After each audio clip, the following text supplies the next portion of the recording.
Banyak udah korban yang udah dipecat duluan sih, itu siapa?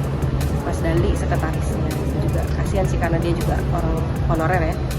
Anggota Paguyuban Dikti Neni Herlina mengungkapkan sejumlah kekasaran Menteri Pendidikan Tinggi Sains dan Teknologi Dikti Saintek Satrio Sumantri Brojonegoro kepada pegawai. Bukan hanya kepada pegawai, Satrio Sumantri Brojonegoro bahkan disebut pernah beberapa kali menampar vendor yang tengah mengerjakan proyek di rumahnya atau ruang kerjanya. Hal itu diungkapkan Neni Herlina yang pernah menjadi bagian rumah tangga Menteri Satrio Sumantri selama 3 bulan. Neni Herlina menjabarkan kekasaran yang dilakukan Satrio kepada Tribunnews.com pada Senin 20 Januari 2025.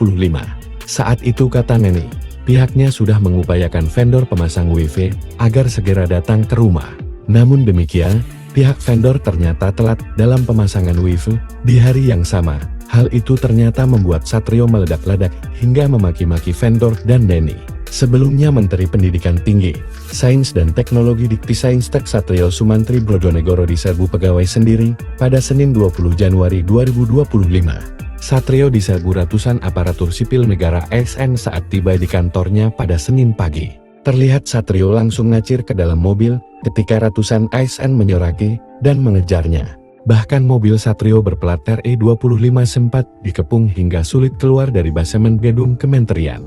Mereka kompak membawa spanduk bertuliskan Pak Presiden, selamatkan kami dari Menteri Pemarah. Suka main tampar dan main pecat. Selain itu, mereka juga kompak memakai pakaian berwarna hitam dan menggelar orasi. Dalam orasi terbentang spanduk bertuliskan institusi negara, bukan perusahaan pribadi Satrio dan istri.